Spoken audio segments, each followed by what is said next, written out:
But he had a feeling that wouldn't be enough to satisfy Zane. He thought Zane liked tormenting him.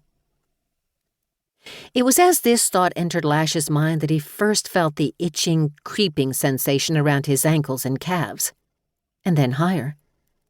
He dropped one hand to scratch his leg, all the while keeping his eyes respectfully focused on the preacher. But the itch didn't go away. In fact, it spread higher. And then, all of a sudden, it became a pinching feeling. Lash slapped hard at his legs, jerking his gaze forward at the same moment. Oddly, he noticed several other members of the congregation itching and slapping themselves, too. And then he saw them. Ants. There must have been 1,000,000 of them. It looked as if someone had scattered handfuls of them across the floor near the front pew. 100 of the shiny black buggers, some the size of guinea pigs, Lash noted with alarm, were swarming over his shoes and disappearing beneath the hem of his pant legs. He jumped to his feet, howling out loud and hopping up and down like a Mexican jumping bean, slapping his legs as if they were on fire, and he barely noticed at least 6 other people doing a similar jig. They looked like Indians from a John Wayne movie doing a war dance before the big shoot-'em-up scene. Mrs. Potter threw her walker so high and so hard that it formed a perfect arch in the air before coming down hard on the 3 people in the pew behind her. Sally Kenyon was standing in her seat, screaming at the top of her lungs and tugging on her blonde ringlets. Girls. Sheesh. Did she really think all that fussing was going to help anything? Old Leroy LaRue just stood there, stooped as always, nailing ants one by one with his walking stick, just lifting it up and jamming it down again and again. With his snow-white hair sticking up and his beak of a nose crinkling, he grinned toothlessly. "Gotcha, you sneaky little buggers!" Bam, bam, bam. "There! Ha! Gotcha! Bam, bam! And you too! I see you sneaking away! Bam, bam, bam, bam!"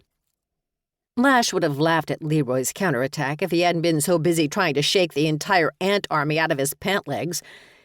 He managed to kick off his shoes in a frenzied effort to rid himself of the biting little demons. The shoes flew forward and one hit the Reverend Mr. Stanton square dead center of his forehead. The second one landed on the podium, no doubt leaving a dirty mark all over the fire and brimstone sermon the preacher had spent all week composing. Lash barely noticed that the fire and brimstone from the sermon was becoming apparent in the Reverend Stanton's face.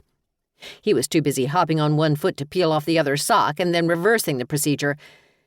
It was only as Lash accomplished this and danced his bare feet away from the platoon of ants trooping over the church floor that he noticed Zane, sitting safely 2 rows back. He was doubled over, clutching his spare tire belly and laughing so hard his face was beet red and tears squeezed from the corners of his eyes. And then Lash's view was blocked by the members of the congregation, all rising and making their way toward the exits to avoid being attacked by Zane's killer ants. Safe for the moment, Lash stood there shaking his head. And then a heavy hand clamped down on his shoulder from behind. And he knew darn well whose hand it was. And he also knew he was in major trouble. Because of all the boys in the preacher's household, Lash was the only one with an ant farm. And even if he denied responsibility for this, it wouldn't hold water when Zane and Jack and Peter gave their version of things. They'd make sure their stories matched. And they'd make sure Lash was implicated. They always did. "I think," said the Reverend Mr. Stanton, "that you are going to have some new Bible verses to memorize." Lash glanced up at the preacher, and he could have sworn that behind that weathered, stern face, the preacher was battling against the urge to grin. But he couldn't be, Lash reasoned. The preacher was too upstanding to find any of this funny. Still, Lash found himself awfully glad that memorizing Bible verses was the most severe punishment in the man's collection. It wouldn't be so bad. "How many this time, sir?" Lash asked. The preacher's bushy brows rose. "For this? Oh, I'd say 100 might be sufficient."